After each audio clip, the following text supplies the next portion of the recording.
وعلى آله وأصحابه أجمعين.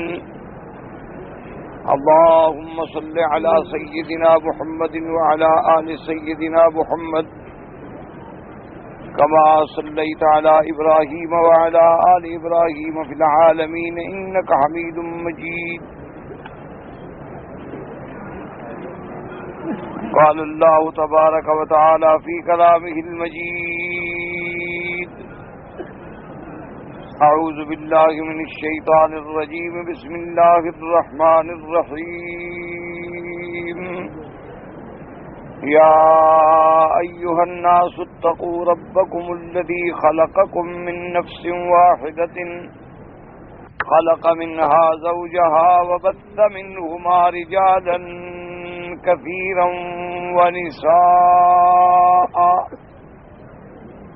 واتقوا الله الذي تساءلون به والأرحام إن الله كان عليكم رقيبا. النساء سورت مدنیہ ہے جو مدینہ منورہ میں نازل ہوئی، جس میں 176 آیات ہیں، اور اس سورت مبارک میں چونکہ زیادہ تر احکام جو ہیں وہ قرابت داری کے، رحم کے، رشتہ داری کے، عورتوں کے بارے میں ہیں، تو اس مناسبت سے اس سورت کا نام بھی سورت النساء اللہ نے رکھ دیا. اور سورت النساء جو ہے اس کی بہت بڑی فضیلت ہے. حضرت عبداللہ ابن مسعود رضی اللہ تعالی عنہ کا ارشاد گرامی ہے، انہوں نے ارشاد فرمایا کہ سورت النساء میں ایسی 5 آیتیں ہیں کہ ان کے بدلے میں اگر ساری دنیا بھی مجھے مل جائے تو مجھے اتنی خوشی نہیں ہوگی جتنی ان 5 آیتوں سے مجھے خوشی ہوگی. اور اسی طرح حضرت ابن عباس رضی اللہ تعالیٰ عنہ فرماتے ہیں کہ سورت النساء میں 8 آیتیں ایسی ہیں کہ ساری دنیا اور ساری دنیا کے اندر جو کچھ ہے وہ اس کا مقابلہ نہیں کر سکتے. اور سورت النساء کے ابتدائے آیت مبارکہ میں بھی اللہ نے سب سے پہلا حکم جو دیا وہ تقوی کا دیا. اور آل عمران کا خاتمہ مبارک جو ہے یعنی سورت کا اختتام جو ہے وہ بھی حکم تقوی پہ ہے. تو گویا دونوں کا یعنی آخر سورت آل عمران کا اور اول سورت النساء کا آپس میں ایک بڑا حسین جوڑ پیدا ہوا. وہاں بھی اللہ نے یہ حکم دیا تھا کہ صبر کرو، اور وہاں بھی یہ حکم ملا تھا مصابرہ کا کہ ثابت قدم رہو، اور وہاں بھی یہ حکم ملا تھا کہ رباط فی سبیل اللہ یعنی اللہ کے دین میں، مساجد میں، نماز میں، ایک نماز سے دوسری نماز کے انتظار میں جمے رہو. اور سب سے اعلیٰ حکم تھا کہ اللہ سے ڈر پیدا کرو.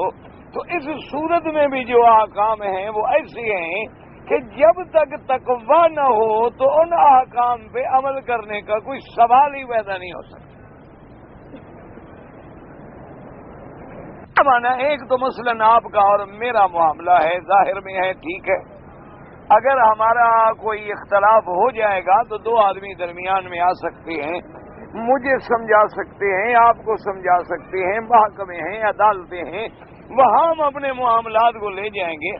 لیکن جو صلہ رحمی کے معاملات ہیں، رشتہ داروں کے آپس کے معاملات ہیں، میاں بیوی کے تعلقات ہیں، باپ بیٹے کے تعلقات ہیں، ماں اور اولاد کے تعلقات ہیں، بہنوں کے تعلقات ہیں، ان کو کون جانتا ہے ماں سوا اللہ کے. ایک آدمی بظاہر بہت اچھا ہوتا ہے لیکن گھر میں اس کا معاملہ اچھا نہیں. ایک آدمی بظاہر دیکھیں تو آپ بڑا حسن خلق ہے، بڑا اخلاق ہے، بڑی اس میں شرافت ہے، نجابت ہے، لیکن والدین کا نافرمان ہے۔ ایک آدمی کی زندگی بظاہر آپ کے سامنے بڑی پرسکون ہے، بڑا اچھا آدمی ہے، لیکن اپنی بیوی کے ساتھ ٹھیک نہیں ہے۔ یہ ایسے معاملات ہیں، یعنی جو اندرونی معاملات ہیں، جو گھریلو معاملات ہیں، ان کی اعمال سوائے تقویٰ کے ہو ہی نہیں سکتے۔ کون دنیا کی عدالتیں اس مسئلے کا حل کر سکتی ہیں؟ میں بیوی میں جھگڑا ہو جائے، چلو جی عدالت نے فیصلہ کر لیا، اب جاؤ گھر لے جاؤ، بیوی ٹھیک ہے لے گیا، لیکن اب دلوں کو کون موڑ سکتا ہے؟ عدالت نے حکم دے دیا کہ جناب ٹھیک ہے اپنی بیوی کا 1000 روپے مہینہ خرچ ادا کرو، ٹھیک ہے جناب بہت اچھا حاضر، 1000 روپیہ بھیج دے گا بس، تو کیا وہ 1000 روپیہ کھا کے بس صرف زندہ رہے گی اور اس کے کوئی حقوق نہیں ہے؟ تو اس لیے سب سے بڑی چیز جو ہے وہ ہے تقوی اللہ، اللہ سے ڈرنا۔ جب یہ مقام بندے میں پیدا ہو جائے، اللہ کا ڈر آ جائے دل میں، یہ بنیاد ہے سارے اصلاح کی، فلاح کی، کامیابی کی۔ اسی لیے میرے آقا سرکار دو جہاں حبیب کبریا سیدنا محمد الرسول اللہ صلی اللہ علیہ وسلم اگر جمعہ کا خطبہ پڑھتے تو سب سے فرماتے یا ایھا الناس اتقوا اللہ، لوگوں اللہ سے ڈرو۔ اسی طرح جب خطبہ نکاح پڑھا جاتا ہے تو اس کے اندر بھی اسی آیت مبارک کو زیادہ تلاوت کیا جاتا ہے، کیونکہ اس کے اندر بھی پہلا حکم کیا ہے؟ یا ایھا الناس اتقوا ربکم، اپنے رب سے ڈرو۔ کہیں اللہ نے حکم دیا ہے کہ یا ایھا الذین آمنوا اتقوا اللہ حق تقاتہ، ایمان والو اللہ سے ڈرو، اس کے شان کے مطابق ڈرنا۔ کہیں حکم دیا ان تتقوا اللہ یجعل لکم فرقانا، اگر تم اللہ سے ڈرو گے تو پھر ہر بات اللہ تمہارے لیے کھول دے اور اللہ تمہارے گناہوں کو مٹا دے۔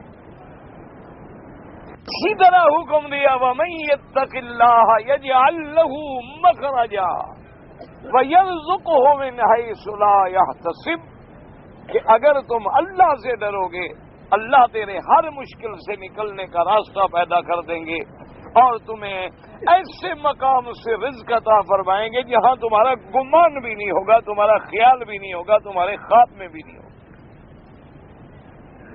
تو ہر بات میں جو اللہ نے ہمیں حکم دیا ہے اتقوا اللہ اتقوا اللہ اتقوا اللہ، تو اس کی وجہ کیا ہے؟ اسی لیے علماء نے لکھا ہے کہ اصل فلسفہ دین اسلام یہ ہے کہ بندے میں اللہ کا ڈر پیدا کر دو بس، کیونکہ کوئی دنیا کا قانون، کوئی دنیا کا حکمران، کوئی دنیا کی مشنری، کوئی دنیا کی فوجی قوت، عسکری طاقت بندے کی اصلاح نہیں کر سکتی جب تک اللہ کا تقوی دل میں نہ آئے۔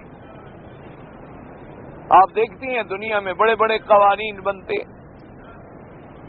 آخر ساری دنیا کے اندر قوانین ہیں، ان کے آئین ہیں، ان کے دساتیر ہیں، ان کے ضوابط ہیں، ان کے بائیلاز ہیں، اور بڑے بڑے عقل والے لوگ بیٹھے ہیں، بڑے مدبر، بڑے قانون دان، بڑے مفکر، بڑے بڑے وکلاء بیٹھ کے قانون بناتے ہیں، لیکن عقل اس کو توڑ دیتی ہے۔ وہ قانون موجود ہوتا ہے لیکن توڑ دیا جاتا۔ اسی طرح بڑے بڑے ضابطے بنتے ہیں۔ اب آپ دیکھیں نا جی، آپ اندازہ کریں کہ یورپ نے اتنی تک قوانین بنا دیے کہ بھی عورتیں صنف نازک ہیں اور عورتوں پہ بڑا ظلم ہوتا ہے، بڑی زیادتی ہوتی ہے، وہاں طلاق کا حق مرد سے لے لیا گیا، عورت کو دے دیا گیا، تاکہ اب عورت پہ ظلم نہیں ہوگا، کیونکہ اب تو عورت کے اپنے ہاتھ میں طلاق ہے نا۔ لیکن کیا ہوا؟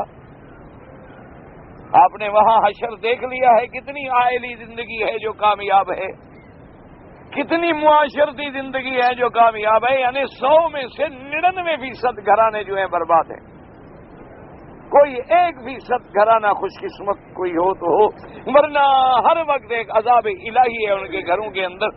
کوئی میاں بیوی کا تصور ہی نہیں، کوئی باپ بیٹے کا تصور ہی نہیں، کوئی ماں بیٹی کا تصور ہی نہیں۔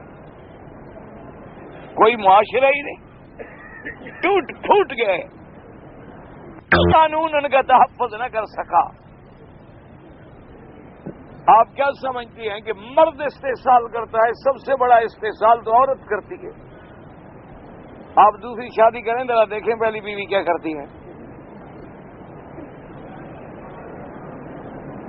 مرد اگر ظالم ہے تو عورت کتنی بڑی ظالم ہے کہ وہ کسی دوسری عورت کو گھر میں دیکھنا برداشت ہی نہیں کرتی۔ اس سے بڑا کوئی ظالم ہے دنیا میں؟ نہ اس کی ہم جنس ہے، چلو ایک نسیوں کہ ٹھیک ہے جی آپ 2-3 لے آئے، اچھی بات ہے، ہم بہنیں بن کے رہیں گی، ایک الٹا کام تقسیم ہو جائے گا، کچھ وہ کرے گی کچھ میں کروں گی، بوجھ کم ہو جائے گا۔ ایک عورت کھانا پکا لے گی، ایک کپڑے دھو لے گی، ایک اور بچوں کو سنبھال لے گی تو بڑی اچھی بات ہو جائے گی، بڑا تقسیم کار ہو جائے گی۔ لیکن سوال نہیں پیدا ہوتا، آپ ذرا کہہ کے تو دیکھیں۔ اور اگر آپ نے دوسری شادی کر بھی لی، یعنی بڑا کوئی حوصلہ کر کے کوئی پتھر سینے پہ رکھ کر، تو اب دوسری بیوی کا یہ کام ہے کہ پہلی کو گھر سے نکلوائے گی کہ اس کو نکالو۔ تو اس سے بڑی ظالم کوئی ہے؟ مرد ظالم ہے یا عورت ظالم ہے؟ مرد تو شریف ہے، وہ 2 کو گھر میں لا رہا ہے، وہ تو 2 گھروں کی ذمہ داریاں سنبھالنے کے لیے تیار ہے، 3 گھروں کی ذمہ داریاں سنبھالنے کے لیے تیار ہے، 4 گھروں کی ذمہ داریاں سنبھالنے کے لیے تیار ہے۔ وہ تو معاشرے میں کسی عورت کو ایسے سڑکوں پہ آوارہ رلتا ہوا نہیں دیکھنا چاہتا، لیکن عورت کیا کرتی ہے آپ دیکھیں، سب سے پہلے بیوی سے علیحدہ کرے گی، اس کے بعد ماں باپ سے علیحدہ کرے گی، کہ یہ جو ہے نا ہر وقت بھی گھر میں لڑائی ہوتی ہے، میرا گزارا نہیں ہوتا، علیحدہ کر لو۔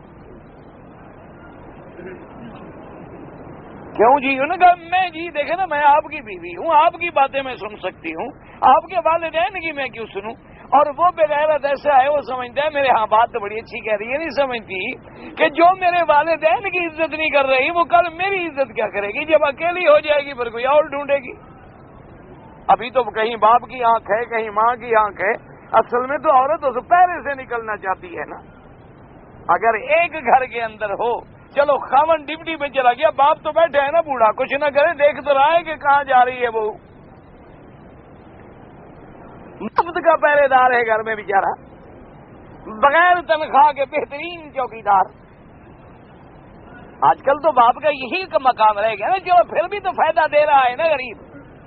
کسی نے چلو کنڈی کھٹکھٹائی وقت پہ وقت، وہ بوڑھا جاگ رہا ہے، دروازہ کھول لے گا، آپ کو ڈسٹرب نہیں کرے گا، یہ بھی دیکھ لے گا کون آ رہا ہے کون جا رہا ہے، کچھ ماں دیکھ رہی ہے کچھ بہنیں دیکھ رہی ہیں، تو گناہ نہیں ہو سکتا۔ 8 آنکھیں جو ہیں وہ نگرانی کر رہی ہیں، اسی لیے عورت جاتی ہے نہیں جی ہم تو علیحدہ رہیں گے، چھوڑو میں نے آپ سے نکاح کیا ہے۔ اب جب علیحدہ ہو گئے، ایک خاوند اور ایک آپ رہ گئے، اور تو گھر میں ہے کوئی نہیں، خاوند صاحب تشریف لے گئے ڈپٹی پہ، بیگم ٹیلی فون پہ، تو کیا خیال ہے آپ کا؟ یعنی استحصال عورت نہیں کرتی؟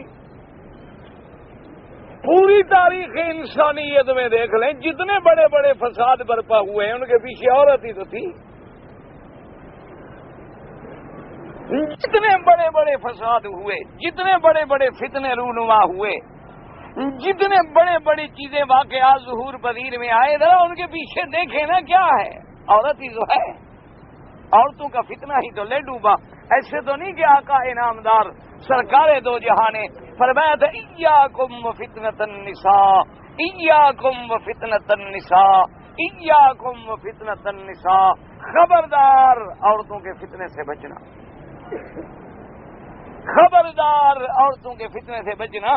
جو بیٹے کو باپ سے جدا کر دے، اس سے بڑا بھی کوئی رشتہ ہے؟ جس کے نطفے سے پیدا ہوا ہے، جس ماں نے اسے 9 مہینے تک اپنے پیٹ میں اٹھایا، اس کے سامنے جوتا لے کے کھڑا ہے، میری بیوی کو تم نے کیوں سخت کہا ہے، میری بیوی کو تم نے کیوں ڈانٹ دیا ہے؟ یعنی وہ عورت جو اولاد کو ماں باپ سے کاٹ سکتی ہے، اور دنیا پر کیا چیز ہے، اور کسی کی کیا حیثیت ہے؟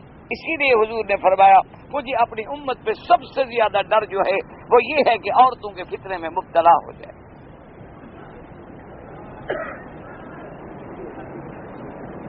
تو اس لیے ان سورت مبارک میں بڑے احکام ہیں، اور ان سب معاملات پہ، مشکلات پہ قابو پانے کا حل کیا ہے؟ صرف ایک ہے کہ اللہ کا ڈر پیدا کرے۔ مرد ہے یا عورت ہے، دل میں اللہ کا ڈر آ جائے، اور جب اللہ کا ڈر آ جائے تو بس بات ختم ہو۔ اصل بات جو ہے وہ اللہ کا ڈر ہے۔ جیسے کہ ایک ماں نے بیٹی سے کہا کہ بیٹی دودھ بیچنے جا رہی ہے، اس میں پانی ملا دو۔ اس نے کہا اماں جان یہ اچھی بات نہیں ہے، پانی ملانا ٹھیک ہے۔ اس نے کہا کون دیکھ رہا ہے؟ اس نے کہا اماں اور کوئی نہ دیکھے، خدا تو دیکھتا ہے۔ بندہ نہ دیکھے، کوئی انسان نہ دیکھے، لیکن اللہ تو دیکھ رہے ہیں۔ جب یہ بات پیدا ہو جائے بس اس دن سمجھو کہ میں کامیاب ہوں، کہ جب بندے کا دماغ، بندے کا عقل، بندے کا عقیدہ، بندے کا یقین کامل یہ ہو جائے کہ مجھے خدا دیکھتا ہے، بس۔ اسی لیے نماز کا سب سے بڑا مقام کیا ہے کہ جیسے تم اپنے اللہ کو دیکھ رہے ہو، اگر اس مرتبے پہ نہ پہنچو تو کم از کم یہ تو یقین کرو فَإِنَّهُ يَرَاكَ کہ وہ تمہیں دیکھ رہے ہیں۔ اس لیے حضرت عمر نے تو بڑا آسان مسئلہ رکھا تھا، اللہ تعالیٰ عنہ نے بڑی اچھی سی بات رکھی تھی۔ وہ اپنے گورنروں کو ایک حکم دیتے تھے کہ بھی کسی کو نوکری دینی ہے، کسی کو کلرک لگانا ہے، کسی کو وظیفہ دینا ہے، عہدے پہ لگانا ہے، فوج میں، پولیس میں، کسی جگہ پہ، وہ کہتے سب سے پہلی بات یہ اس کی نماز کو دیکھو، اس کی نماز چیک کرو۔ آج آپ جتنے دنیا میں نئے نئے آرڈیننس بنائیں گے، کوئی ایڈی لمبی چوڑی بحثوں میں ضرورت نہیں، بس صرف نماز دیکھ لو۔ حضرت عمر کی ایک بات پہ عمل کر لو، سارے مسئلے حل ہو جائیں گے۔ ہم ڈگریاں دیکھتے ہیں کہ تمہارے پاس ڈگری کون سی ہے؟ کہا جی میں نے ایم اے کیا ہوا ہے۔ کس میں؟ جی اسلامیات میں۔ اسلام کا معنی ہے جی وہ تو نہیں آتا بھائی، تم ایم اے ہو اسلامیات میں، تمہیں اسلام کا معنی نہیں آتا؟ اور جی یہ تو ہمیں پڑھایا نہیں گیا۔ اچھا ماشاء اللہ، چلو شکر، پتہ نہیں کیا پڑھایا گیا، الف انار بے بلی یہی پڑھایا گیا۔ بھائی ایمان اور اسلام میں کیا فرق ہے؟ او جی یہ تو ہمیں نہیں پڑھایا گیا۔ تو ایم اے اسلامیات ہو، اس لیے ایک ڈگری رکھی تھی میرے آقا نے، سیدنا عمر نے، کہ بھئی اس بندے کی نماز دیکھو، بس کسی کی ڈپٹی لگاؤ، دیکھو نماز کیسے پڑھتا ہے۔ آپ نے فرمایا جو نماز میں اللہ کی چوری کرے گا وہ بندوں کی امانت کیسے حفاظت کرے گا؟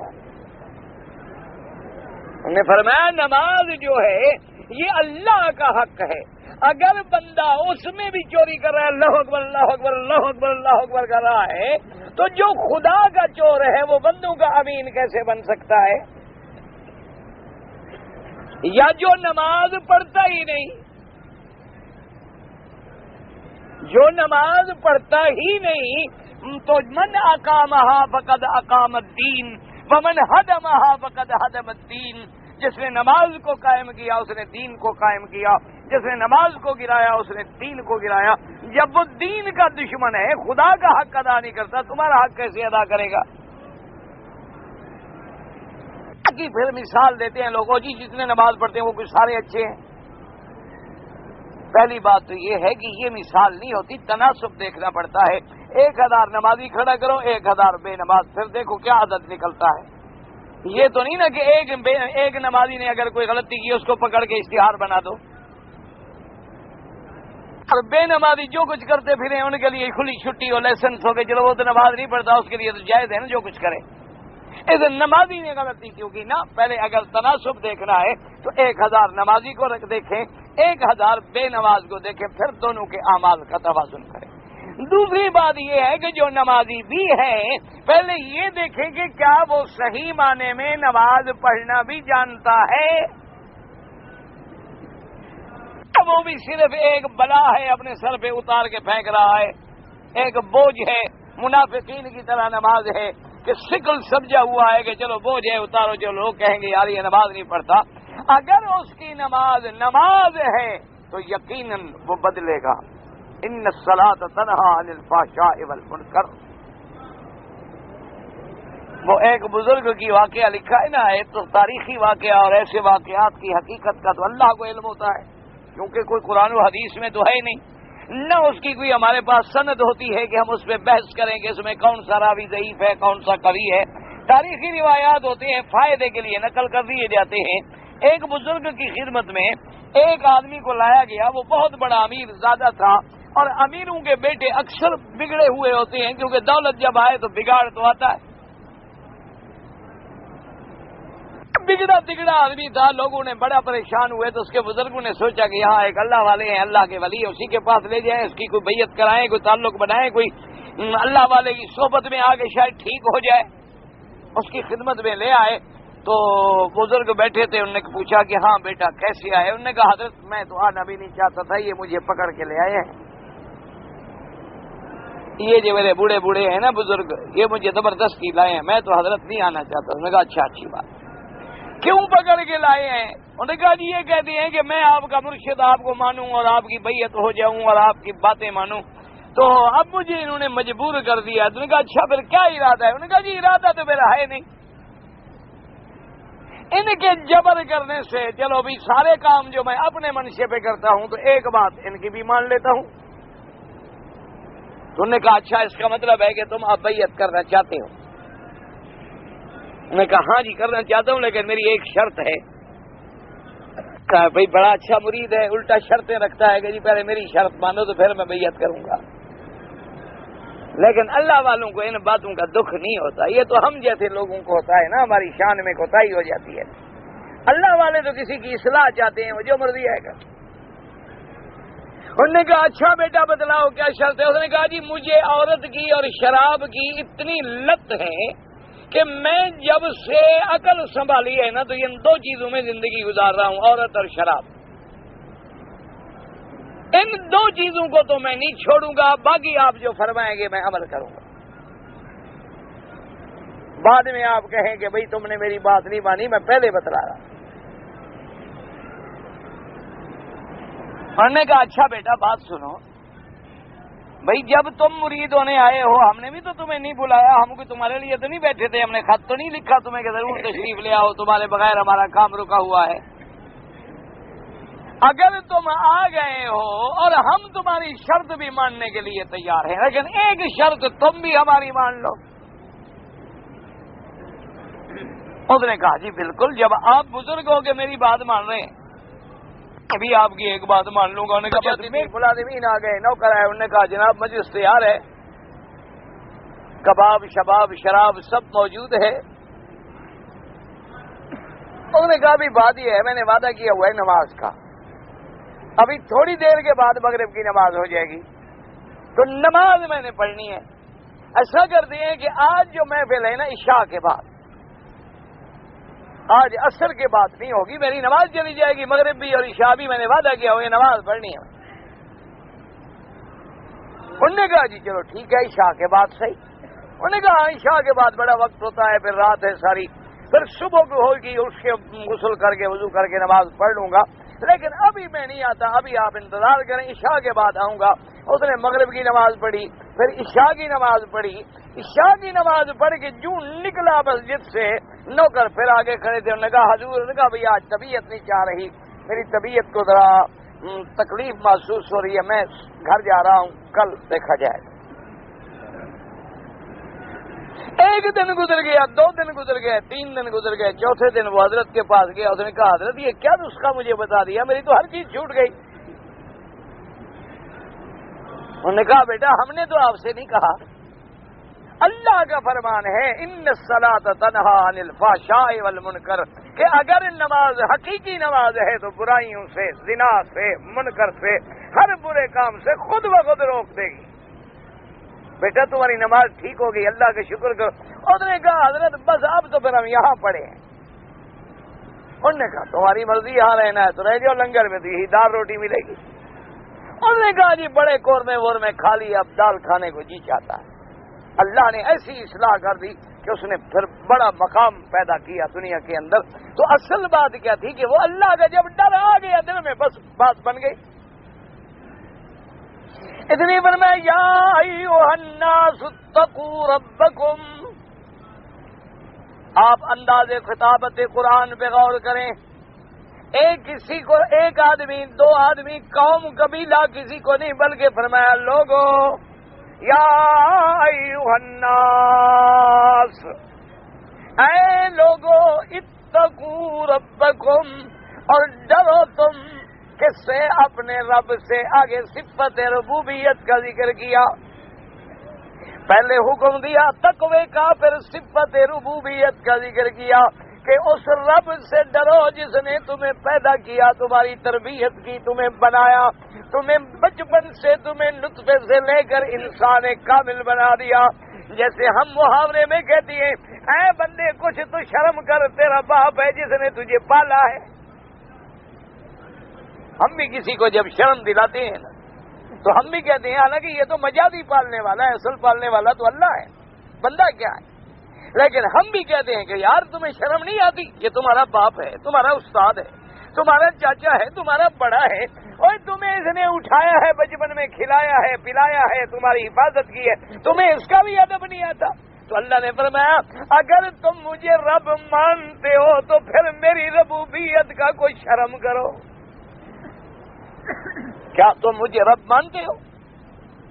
صرف زبانوں سے کہتے ہو اللہ اکبر، صرف زبانوں سے کہتے ہو کہ ربنا آتنا فی الدنیا حسنۃ وفی الآخرۃ حسنۃ فقنا عذاب النار، لیکن تم نے کبھی اپنے رب کو صحیح معنی میں اس کی بڑائی کا اقرار نہیں کیا۔ اس لیے اللہ نے میرے مدنی کو پہلا حکم کیا دیا تھا، یا ایھا المدثر قم فانذر وربک فکبر۔ ہم یہ کہتے ہیں اللہ بھی ہے بڑا، رب بڑا ہے جی، کیا بڑا؟ کیا مطلب ہے؟ اور چھوٹے چھوٹے جو ہیں وہ پیر ہیں، وہ بڑا ہے؟ یہی معنی سوچا ہوا ہے تم لوگوں نے، یہی معنی سمجھا ہوا ہے تم لوگوں نے کہ بس وہ بڑا ہے، چھوٹے چھوٹے اور بھی ہیں۔ یا بڑی کا کیا معنی؟ جب کسی کی بڑائی کا اعتراف کیا جائے، جب کسی کی ربوبیت کا اقرار کیا جائے، پھر اس کی نافرمانی کا کیا مطلب؟ یہ تو وہی بات ہے نا، جیسے ہمارے ہاں پنجابی میں ایک مثال ہے کہ جی اور جی پنچاں دا مشورہ تے سارا کھانے پر نہ لا اتھے رہسی۔ وہ کچھ گئے تھے لوگ سمجھانے کے لیے کہ بھی تمہارے پرنالے سے پانی گرتا ہے گلی میں، لوگوں کے کپڑے گندے ہوتے ہیں، سارے اکٹھے ہو کے گئے تو گھر والے نے کہا کہ جی تسی بڑے بڑے بزرگ تشریف لے آئے ہو، تمہارا فرمان تو میری آنکھوں پہ لیکن پرنالہ وہی رہے گا۔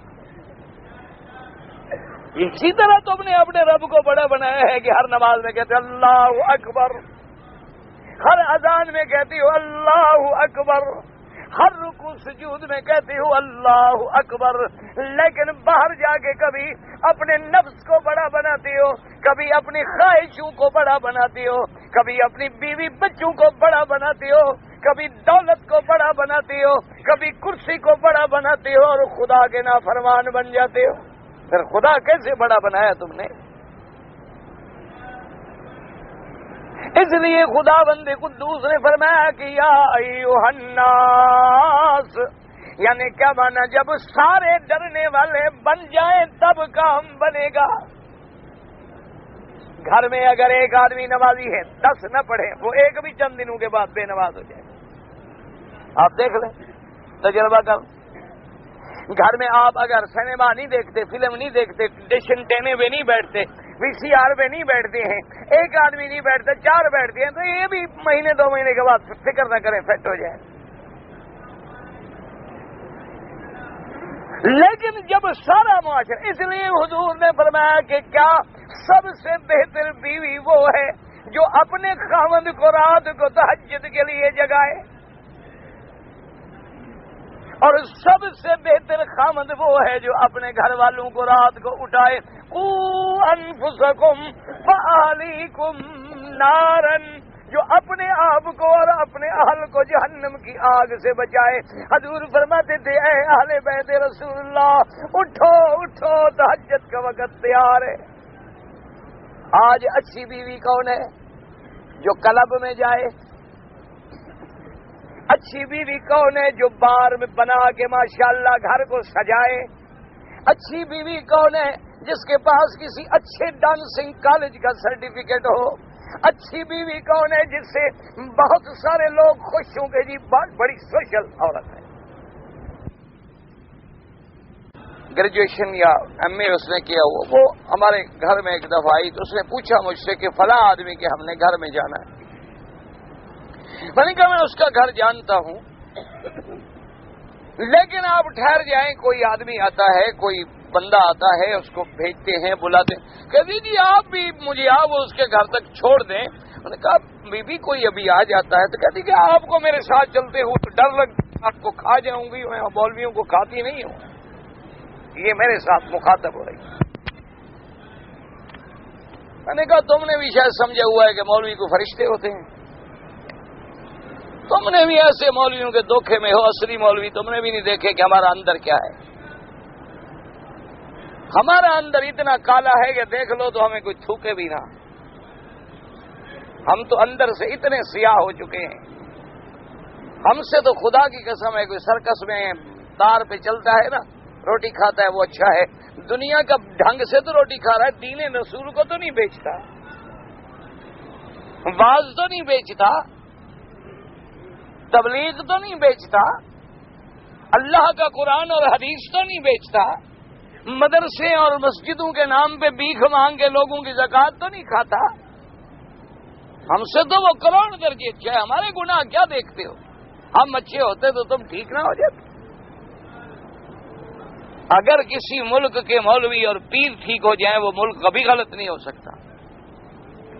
یہ دو تو انجن ہے نا بابا، انجن صحیح چلے گا تو ڈبے چلیں گے نا پٹری پہ، سیدھی سی بات ہے۔ انجن ہی خراب ہو جائے تو کیا ڈبے چلو گے؟ تمہارا کیا قصور ہے؟ قصور تو ہمارے ہیں۔ اگر انجن کے اندر ہی نقص آ جائیں تو ٹرینیں تو رک جائیں گی، گاڑیاں تو کھڑی ہو جائیں گی، یا پٹڑی سے اتر جائیں گی، یا گر جائیں گی، یا ان میں زنگ لگ جائیں گے، ان کے ویل خراب ہو جائیں گے۔ آگے انجن چلے تو گاڑی چلے۔ اب تو ہمارے حال جو ہے نا، بس دعا کرو، تم دعا کر دیا کرو۔ میں تو ایمانداری کی بات ہے یہی سمجھتا ہوں کہ یہ تھوڑا بہت جو اللہ دین کا کام لیتا ہے، یہ بھی تم لوگوں میں سے کسی دل والے کی کوئی دعا لگ جاتی ہے، کوئی درد دل سے کہہ دیتا ہے اللہ میاں چلو ہمارا استاد گندا ہے، اچھا ہے، برا ہے، اس پہ ستر فرما دے، رحم فرما دے، اس سے دین کا کام لے لیں، اس کے دل سے جو دعا نکلتی ہے تو ہم جیسے لوگوں سے بھی کوئی دین کا کام ہو جاتا ہے، ورنہ ہمارے حال تو بہت گندے ہیں۔ اس لیے اب دیکھیں خدا نے کتنا پیارا حکم دیا کہ پہلے غور کرو کہ رب کون ہے۔ اس لیے قرآن کا شروع ہوتا ہے الحمدللہ رب العالمین۔ رب، ربوبیت، تربیت کرنے والے، پالنے والے، پیدا کرنے والے۔ اور جس نے مجھے، اس لیے ایک اللہ کے بندے سے کسی نے کہا حضور مہربانی کریں کسی اللہ کے ولی سے مجھے وظیفہ بدلاؤ، مجھے پیسے نہیں ملتے، میرے رزق میں تنگی ہے۔ یہ عام لوگوں کو اس وظیفے کی تلاش ہوتی ہے نا کہ تسخیر کے وظیفے مل جائیں، ہمیں تو بھائی آج تک نہیں ملا۔ بعض لوگ کہتے ہیں جی ایک مولوی صاحب تھے، اتنا بڑا بزرگ تھا، مصلے کے نیچے سے پیسے اٹھاتا تھا، ماشاء یعنی مسئلہ نہیں، چور تھا۔ کس کے پیسے تھے وہ؟ نہ کس کے تھے پیسے؟ اس کے اپنے تھے۔ اپنے تھے تو مصلے کے نیچے رکھنے کی کیا ضرورت ہے؟ میری ہے نا کہ سامنے رکھی ہے، میں چھپائی ہوئی ہے، میں نے چھپاؤں گا تو تب جب کوئی چوری شوری کا مال ہوگا کوئی پہچان نہ لے۔ جی نہیں، جن تابع تھے۔ میں نے کہا تو جن اپنے باپ کا خزانہ لاتے تھے یا مسلمانوں کے پیسے اٹھا کے لے آتے تھے؟ جنہوں نے اپنا اسٹیٹ بینک بنایا ہوا تھا نا۔ کیا خیال ہے آپ کا؟ جنہوں کے کوئی بینک شینک ہوتے ہیں، وہاں ان کی کرنسی چھپتی ہے، یا تمہارے لے جاتے ہیں؟ تمہارے لے جاتے ہیں، وہی چوری ہو گئی کہ نہیں ہوگی؟ انہوں نے کیا پیاری بات کی، اللہ نے کہا اللہ کے بندے تو وظیفہ پوچھتا ہے، جب تم ماں کے پیٹ میں جنین تھا، جب ماں کے پیٹ میں رحم کے پردوں میں اندھیرے کے اندر تھا، جس رب نے وہاں تمہیں غذا دی ہے اب باہر تمہیں بھوکا مار دے گا؟ تمہیں رب تیرے نے وہاں غذا پہنچائی ہے کہ نہیں پہنچائی؟ کہ ماں کھا رہی ہے، جو کچھ کھا رہی ہے بچے کو خود بخود پہنچ رہا ہے۔ اس لیے دیکھا نہیں ہے کہ جب بچہ پیدا ہوتا ہے لوگ کہتے ہیں او بیٹی آپ یہ فلاں چیز نہ کھانا، چھوٹا بچہ ہے تمہارا، فلاں چیز نہ کھانا، چھوٹا بچہ ہے تمہارا، پھر اس کو تکلیف ہوگی۔ اللہ نے فرمایا کہ جو تیری ماں کے رگوں میں آئے گا اس کا خلاصہ جو ہے، اس کا ارق الارق جو ہے، اس کی روح اور روح جو ہے، ایسی باریک مصفا پاک غذا بنا کے تمہیں نالیوں کے ذریعے وہی 3 اندھیروں کے اندر پہنچا دوں گا۔ تو جس نے ہمیں وہاں رزق دیا ہے وہ باہر آنے کے بعد نہیں دے گا۔ جس نے خنزیر کو رزق دیا ہے، جس نے بھگیاڑ کو رزق دیا ہے، جس نے شیر کو رزق دیا ہے، جس نے کتوں کو رزق دیا ہے، کیڑے مکوڑوں مچھلیوں کو رزق دیا ہے، وہ اپنے بندے کو نہیں دے گا۔ اب اگر بندہ خدا کا بندہ نہ بنے، خام خواہ لوگوں کے دروازوں پہ ٹکریں مارے تو اس کا کیا علاج ہے؟ پھر اللہ بھی فرما دے جاؤ دفع ہو جاؤ۔ جیسے دیکھو نا، ایک بچہ اپنی والدین کا نافرمان ہو جائے، گھر میں دولت بھی ہے، عزت بھی ہے، مکان بھی ہے، آرام بھی ہے، لیکن ماں باپ کا منکر ہے، باہر ٹھوکریں کھا رہا ہے، تو ماں باپ کو لوگوں کہتے ہیں جی کیا کریں، ہماری نہیں مانتا، جاؤ دفع ہو۔ اللہ فرماتا ہے جب تم میرا نہیں بنتا جا دفع ہو، قبروں سے مانگ، درختوں سے مانگ، گنگا جمنا سے مانگ، 35 کروڑ دیوتا سے مانگ، تیری مرضی آئے، کبھی تاروں سے مانگ، کبھی سیاروں سے مانگ، کبھی ثوابت سے مانگ، جب تم میرا بن جائے گا یہ سب میں تیرے قدموں میں رکھ دوں گا۔ تم میرا تو بن، والذی خلق لکم ما فی الارض جمیعا۔ اسی لیے اقبال نے کتنی پیاری بات کی تھی کہ پانی پانی کر گئی مجھ کو کلندر کی یہ بات، تو جھکا جب غیر کے آگے نہ تن تیرا نہ من۔ جب تو کسی غیر کے آگے جھک گیا ختم ہو، جب تو اللہ کے آگے جھک گیا اللہ کی ہر چیز تیرے لیے جھک گئی۔ اسی لیے آپ نے دیکھا نہیں ہے، خدا کی قسم ہے، یعنی ایسی ہم لوگ نے دیکھے ہیں فقیر جن کا اپنا گھر نہیں ہے، مکان نہیں ہے، کمرہ نہیں ہے، تنخواہ نہیں ہے، وظیفہ نہیں ہے، ان کے پاس جاؤ 100 150 مہمان بیٹھا ہے، اور دسترخوان پہ ایسی ایسی نعمتیں چنی ہوئی ہیں جو بڑے سے بڑے کسی شہنشاہ کے پاس بھی مشکل سے ملے۔ ایسے اللہ والوں کے دروازوں پہ ہم کئی دفعہ الحمدللہ گئے ہیں، ایسے بزرگوں کی صحبت بھی الحمدللہ نصیب ہوئی ہے۔ افسوس کہ ہم کچھ حاصل نہ کر سکے، وہی ہم جاہل کے جاہل رہے، وہی ہم خالی کے خالی رہے، لیکن بہرحال اللہ والوں کو دیکھا ہے، ان کی خدمت میں گئے ہیں کہ نہ گھر ہے، نہ دروازہ ہے، نہ تنخواہ ہے، نہ ذریعہ معاش ہے، 200 مہمان 150 مہمان بیٹھا ہے، اور موسم کی ہر نعمت جو ہے موجود۔ ابھی بھی دنیا کو خالی تو نہیں ہو گئی، اگر دنیا خالی ہو جائے، سارے میرے بھائی ہو جائیں تو پھر دنیا چلے کیسے؟ اگر سارے میرے جیسے گناہگار بن جائیں، کوئی اللہ والے تو ہیں نا جن کی دعاؤں سے گاڑیاں چل رہی ہیں، جن کے رات دن اللہ اللہ کرنے سے اللہ راضی ہیں، اللہ پاک بندوں کو معافی دے دیتی ہیں، جن ضعیفوں کی وجہ سے ہمیں رزق مل جاتا ہے، جن کی دعاؤں سے ہمارے پلے میں بھی کچھ پڑ جاتا ہے۔ تو اس لیے اللہ نے فرمایا میرے بندے سب سے پہلی چیز کیا ہے؟ ڈر، اور ڈر کے ساتھ ساتھ یہ بھی دیکھ، ایک ہے دشمن کا ڈر، سمجھو وہ بھی تو ڈر ہے نا، ہر کوئی دشمن سے ڈرتا ہے، سانپ دیکھ لو تو ابھی سارے بھاگ جائیں گے۔ ماشاءاللہ ابن کثیر بھی یہی رکھی رہے گی، یہ بڑے بڑے جو بزرگ بیٹھے ہیں نا سارے، ہم نے ایسے بھی کئی دیکھے ہیں نا یہ جلسوں میں ماشاءاللہ بڑے معاف، ایک ربڑ کا سانپ جو پھینکا تو فی امان اللہ ایک بھی نہیں رہا۔ مولوی صاحب کو تقریر بھول گئی، سننے والوں کو جگہ بھول گئی، ماشاءاللہ صرف وہاں جوتے ہی جوتے تھے، اور سانپ وہ بھی ربڑ کا۔ وہ جلسوں میں لوگ شرارتیں کرتے ہیں نا، ایسا تو ہوتا ہے کہ وہ اپنے سانپ لے لیتے ہیں 8-10 ربڑ کے، تم نہ کرنا، میں اس لیے نہیں بتا رہا۔ ہاں پھر کہو مولوی صاحب نے ہمیں سکھلایا تھا۔ ہاں کیا کرے بھی، مولوی تو ہر طرف سے پکڑا جاتا ہے نا، مولوی نہ ہو تو پھر کھلا لائسنس ہے، پھر جو مرضی ہے کرے، بس مولوی جو ہے نا وہ ٹھیک ہو، مولوی فرشتہ ہو، باقی تم جو مرضی ہے۔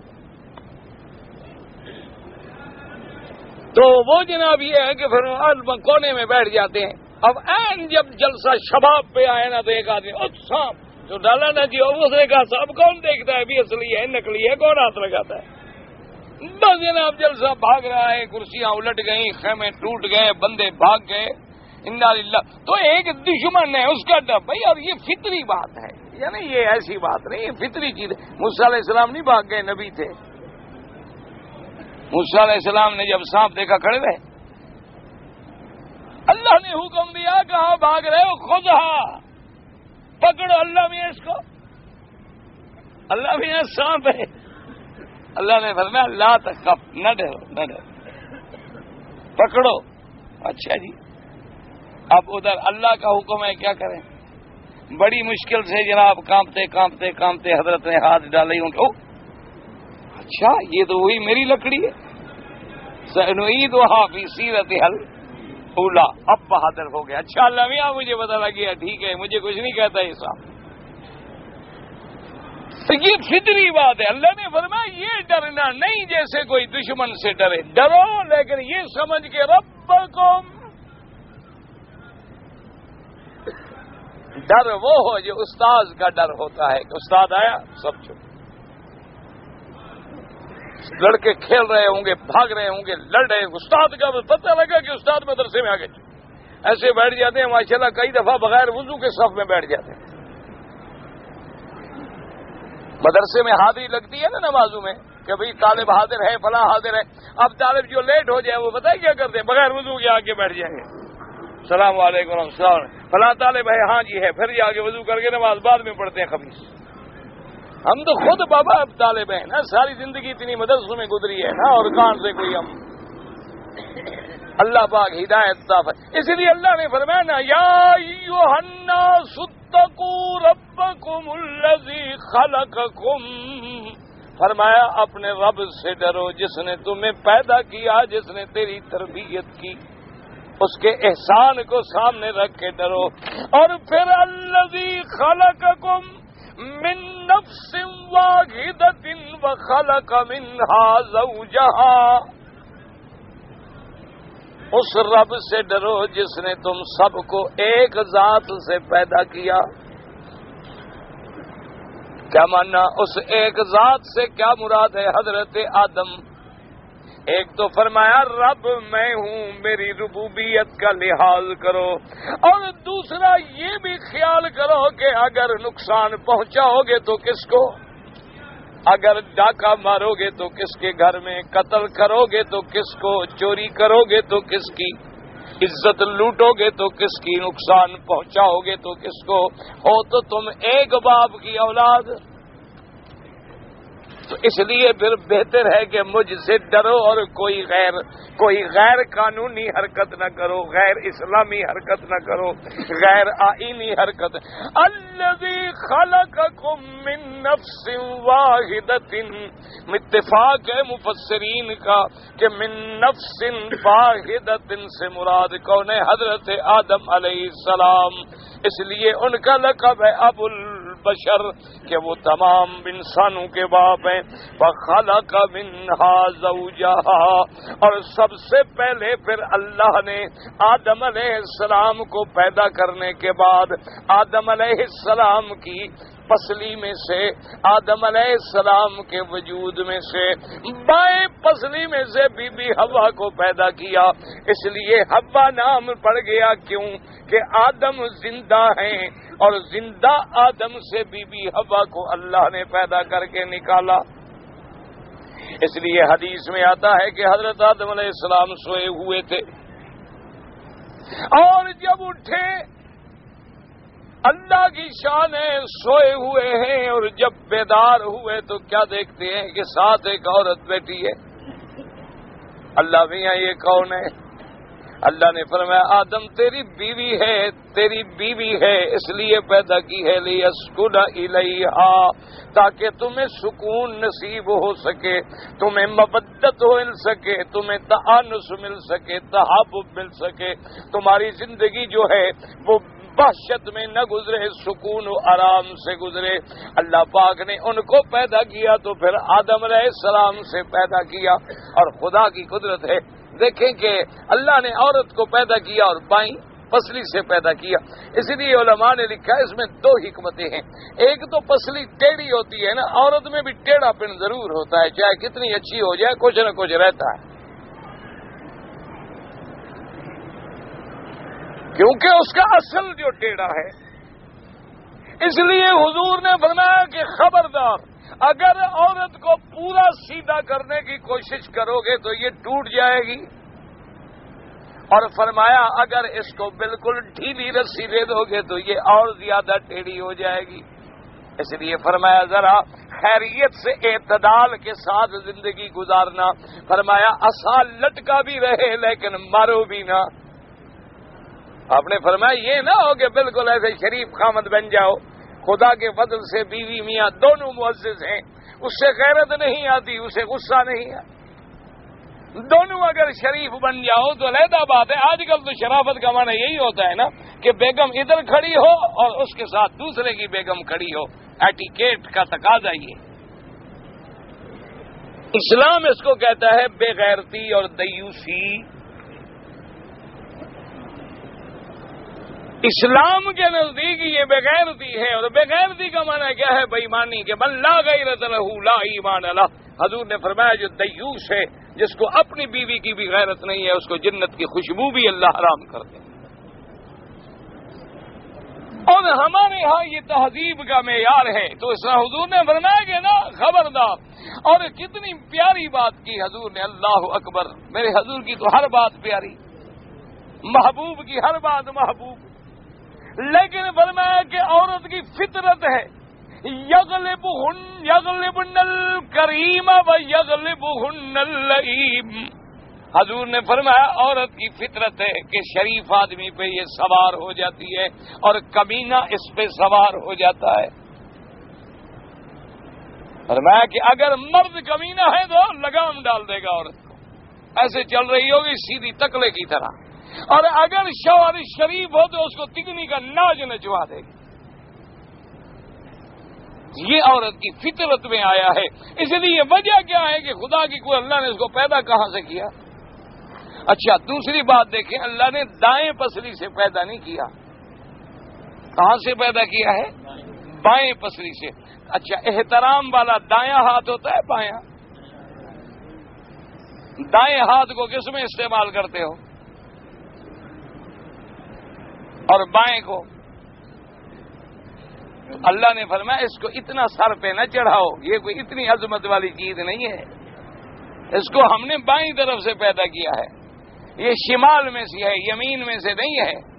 بس اس کو اس کی حدود میں رکھو، اس کے مقام کو سمجھو۔ یہ ایسی نہیں ہے کہ بالکل اس کے لیے ماں چھوڑ دو، باپ چھوڑ دو، گھر چھوڑ دو، ایسی بات نہیں ہے۔ اور تیسری بات علماء نے لکھا کہ جتنا کچھ ہو خدا کی شان ہے، کیونکہ انسان کا دل بھی بائیں طرف ہوتا ہے اور یہ بھی بائیں طرف سے پیدا ہوئی ہے، اس لیے آدمی کا عورت کے بغیر گزارا نہیں، یہ مجبوری ہے کہ اس کے بغیر گاڑی چلتی نہیں ہے۔ بھائی یہ دونوں چاہیے کہ میلان قلب جو ہے نا وہ خدا کی قدرت ہے، اس کی طرف ہوگا۔ بڑے سے بڑا متقی ہو، پرہیزگار ہو، مولوی ہو، عابد ہو، زاہد ہو، شب دار زندہ روز روزے رکھنے والا عورت، اس کو بھی چاہیے۔ فطری طور پہ خواہش اللہ نے پیدا جو اتنے قرب سے کیا ہے کہ دل کا ایک علاقہ اس کے ساتھ تو ہے، فطری سی بات ہے۔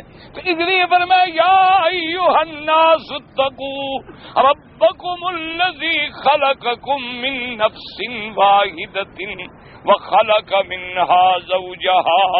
میں نے تمہیں ایک ذات سے پیدا کیا، پھر تم نے یہ قومیں کہاں سے بنا ڈالی، یہ تم نے لسانی جھگڑے کہاں سے سیکھ لیے، یہ تم نے صوبائی عصبیتیں کہاں سے پیدا کر لیں، یہ تم نے آپس میں تفرقے اور قبائل کی جنگیں کیسی شروع کر دیں جب باپ بھی ایک ہے ماں بھی۔ پھر جھگڑا کیا مطلب؟ یہ مہاجر ہے، یہ مہاجر نہیں ہے، یہ سندھی ہے، یہ پٹھان ہے، یہ افغان ہے، یہ فلان ہے، یہ تاجک ہے، یہ ازبک ہے، یہ بلوچ ہے، یہ فلاں بلا ہے۔ اللہ نے فرمایا یہ تو تمہاری صرف پہچان کے لیے تھی، اصل تو ایک ہے،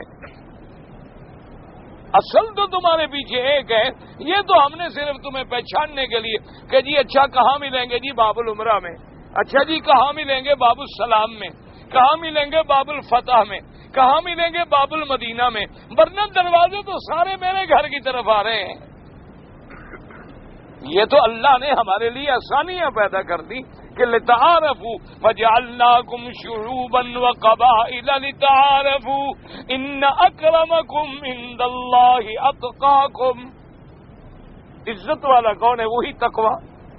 یا ایھا الناس اتقوا ربکم الذی خلقکم من نفس واحدۃ وخلق منها زوجها وبث منهما رجالا كثيرا ونساء واللہ اعلم. کہتا ہے جی بعض لوگ جو ہیں ان کو السلام علیکم کہا جائے تو کہہ دیتے ہیں سلام. یہ غلط ہے. سنت یہ ہے کہ جو آدمی سلام کہے تم اس سے اور اضافہ کرو. اس نے کہا السلام علیکم، آپ کہیں السلام علیکم. وعلیکم السلام ورحمۃ اللہ. اس نے کہا السلام علیکم ورحمۃ اللہ، آپ کہیں وعلیکم السلام ورحمۃ اللہ وبرکاتہ. یہ نہیں کہ صرف سلام، یہ تکبر کی علامت ہے، ایسا نہیں کہنا چاہیے. کہتے ہیں جی حرم شریف میں جب اذان ہوتی ہے لوگ یہ سمجھتے ہیں کہ کیسٹ چل رہی ہے. لوگ جو سمجھیں جی اب ہم کس کس کو سمجھائیں، ان کو مؤذن نظر نہیں آتا تو ہم کیا کریں. امام بھی نظر نہ آئے، مؤذن بھی نظر نہ آئے، کعبہ شریف بھی نظر نہ آئے تو ہم کیا کریں. اصل میں وہ بیچارے اسی کیسٹوں کے چکر میں ہے نا. ہر وقت جو فلم چلتی ہے ان کے دماغ میں ہر بات کو وہ کیسٹ سمجھتے ہیں. حالانکہ سامنے مؤذن کھڑا ہے، سامنے امام کھڑا ہے اور مؤذن اوپر کھڑا ہے، نیچے بھی نہیں تھا کہ سب کو نظر آئے. ورنہ جب لاؤڈ اسپیکر ہو تو اونچے کھڑے ہونے کی ضرورت ہی نہیں تھی. لیکن پھر بھی ماشاءاللہ اونچا ہے. باقاعدہ ایک مؤذن نہیں اور کئی مؤذن ہیں، مختلف اوقات میں اذان ہوتی ہے. اگر حنفی ہیں تو امام کے پیچھے فاتحہ پڑھیں. امام کے پیچھے حنفی حضرات کے نزدیک فاتحہ پڑھنے کی ضرورت نہیں ہوتی، امام کی فاتحہ کافی ہے. کہتے ہیں جی بعض لیڈی ڈاکٹر جو ہیں مرد کے جراثیم جو ہے نکال کے بچے دانی میں رکھتی ہیں، حمل ہو جائے، یہ حرام ہے، یہ بالکل ناجائز ہے. بہرحال اس کے اندر بڑی تفصیل ہے جو اتنے مختصر وقت میں تو میں نہیں بتا سکتا. معنی یہ ہے کہ مثلا ایک مرد ہے ایک عورت ہے، مرد کے اندر اتنی طاقت نہیں ہے کہ وہ جرثومہ ولادت جو ہے عورت کے اس بچہ دانی تک پہنچا سکے. اب اگر ڈاکٹر اسی مرد کا یعنی اس کے اپنے خاوند کا مادہ لے کے بچے دانی اسی کی عورت میں پہنچا دیتے ہیں تو فقہا نے لکھا کہ یہ تو گنجائش ہے، کیونکہ نطفہ اسی کا ہے، بیوی اسی کی ہے، خاوند اسی کا ہے. لیکن اگر کسی دوسرے مرد کا نطفہ ڈالا جائے تو صاف بات ہے کہ وہ حرام ہے. اور تیسری بات یہ ہے کہ لیڈی ڈاکٹر ہو اور مردوں کے مادے نکالے تو ویسے وہ بھی ناجائز ہے. عورتوں کا معاملہ عورتیں کریں، مردوں کا معاملہ مرد کریں، الا کوئی مجبوری ہے کہ وہاں لیڈی ڈاکٹر بیچاری کام نہیں کر سکتی، کیونکہ ہم جنس ہونے کی وجہ سے بعض جو میجر آپریشن ہوتے ہیں وہاں عورت گھبرا جاتی ہے، ڈر جاتی ہے کہ بھئی آگے بھی تو اس کی بہن ہے نا، کوئی عورت ہی ہے نا آگے. تو اس لیے مجبوراً مرد ڈاکٹروں سے بڑے بڑے آپریشن کرانے پڑتے ہیں. وہ اضطرار کے عالم میں، مجبوری کے عالم میں جائز ہے. ربنا ولک الحمد کہنا جائز ہے. بھی کل تو عرض کر دیا تھا، پھر اسی بات کو رکھ لینا، میں کیا کروں. حضور کے عمل کے قریب سب سے زیادہ کون ہے اس کے عمل کو دیکھ لو، پھر تمہیں خود پتہ چل جائے گا. مجھ سے کیوں پوچھتے ہو؟ ہر جماعت کے اعمال کو دیکھ لو جو تمہیں زیادہ قریب نظر آئے. سبحان اللہ. ایک آدمی نے کہا کہ یا اللہ میرا یہ کام ہو جائے تو جانور دوں گا. کام ہو گیا تو جانور دینا پڑے گا. جو منت بانی ہے وہی پوری کرے، پیسے نہیں. عرض گزارش ہے کہ یہ احادیث مبارکہ لوگوں کو سنا دیں. کون سی احادیث مبارکہ؟ یہ انشاءاللہ آپ نے لکھا ہوا ہے اشتہار میں، ماشاءاللہ باہر لگے ہوئے ہیں، ہر کوئی پڑھ لے گا. لوگ حاجیوں سے روپے لے لیتے ہیں کہ ہم آپ کی قربانی کر دیں گے، اس سے کمیشن کاٹ لیتے ہیں. بات یہ ہے کہ اصولی بات تو یہ ہے کہ آپ جب کوئی آدمی پیسے لے، اگر وہ اس کو بتا دے کہ بھائی میں اس میں اپنی اجرت لوں گا کہ میں جو قربانی گاہ میں جاؤں، ٹیکسی لے کے جاؤں، ٹیکسی لے کے آؤں، ذبح کروں، وہاں تقسیم کروں، میں تمہارا نوکر تو نہیں ہوں، میں اتنے پیسے لوں گا، بتلا دے تو جائز ہے. بتلائے نہ اور دھوکہ دے تو ناجائز ہے. آپ اپنی قربانی خود کریں، ورنہ اس کو وکیل بنائیں جو قابل اعتماد ہو، جو 100% تمہاری بکری ذبح کرے. حضرت نجاشی یا حضرت اویس کرنے کی صحابہ کی حیثیت نہیں ہے. صحابی وہ ہوتا ہے جس نے حضور کی زیارت کی ہو. ان دونوں کو حضور کی زیارت نصیب نہیں ہوئی. مقام کتنا اونچا ہو جائے لیکن زیارت نہیں ہوئی، صحابی نہیں بن سکتے. اگر موجودہ زمانے میں کوئی یہودی یا عیسائی اسلام قبول کرے تو اس کو بھی دوہرا اجر ملے گا. ہاں بالکل ملے گا. اگر پہلے وہ تورات پہ عمل کرتا ہے، پہلے اپنے نبی کو مانتا ہے، اب اس نے حضور کا کلمہ پڑھا ہے تو اللہ اس کو بھی اجر دیں گے اور دوہرا اجر دیں گے. اگر تحیت المسجد کے بجائے میں مسجد میں آیا اور میری نماز قضا تھی، میں نے پڑھنی تھی، میں قضا نماز پڑھ لیں، اسی میں تحیت المسجد بھی ادا ہو جائے گی. کوئی نماز پڑھ لی جائے تحیہ ہو جاتی ہے.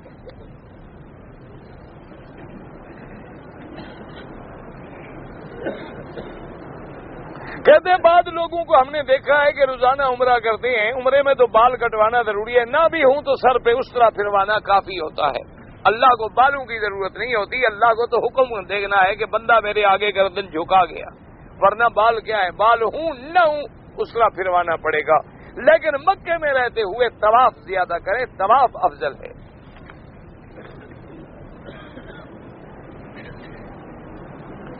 اڑیسہ میں اجتماع ہو رہا ہے، اللہ پاک کامیاب فرمائے. جہاں بھی دین کا اجتماع ہو اللہ سب کو کامیاب کرے.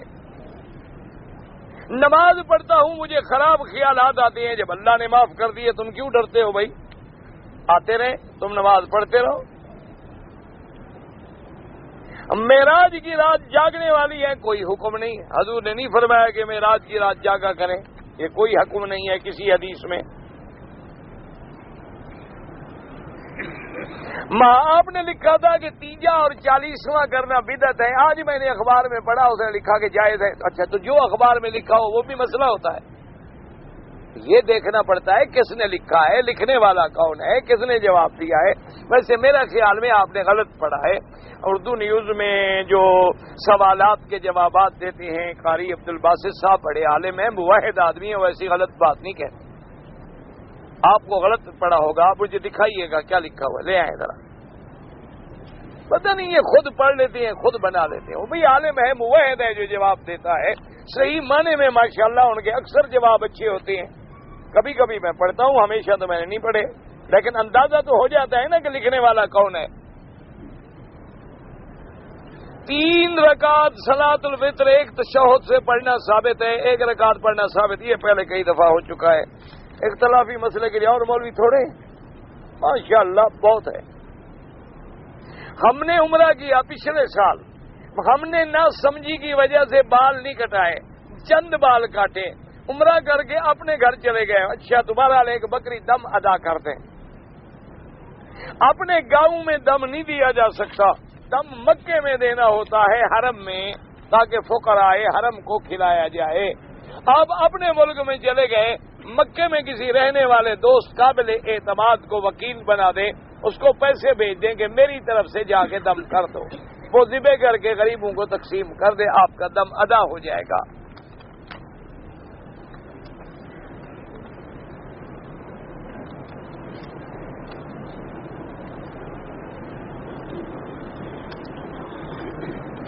میں جہاں کاروبار کرتا ہوں وہاں پر قادیانی ہیں.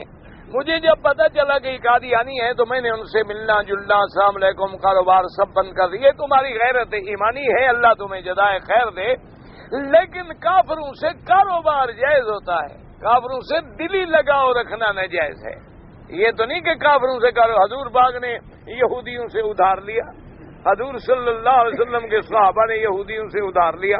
حضور صلی اللہ علیہ وسلم نے یہودیوں کے بعد اپنی زنا جو تھی وہ بطور رہن رکھی. تو معاملات جو ہیں دنیاوی، لینا دینا، کاروبار، خرید فروخت، یہ تو ہر کافر سے جائز ہے. قادیانی بھی کافر ہے، لیکن غیرت ایمانی جس میں ہے، جزاک اللہ تمہاری ہمت ہے کہ تم نے بالکل ہی تعلق توڑ دیا، یہ اچھی بات ہے، لیکن شریعت میں کاروبار جائز ہے. ہاں ان کا شمار جو ہے، جو لوگ مثلا پہلے مسلمان تھے اب قادیانی بن گئے وہ تو مرتد ہیں، اور جو لوگ نسلاً بعد نسلاً ابتدا سے قادیانی چلے آ رہے ہیں وہ کافر ہیں. اگر مسلمان ہو کے قادیانی بنے گا تو مرتد ہے. تو اس لیے بہرحال اللہ تبارک و تعالی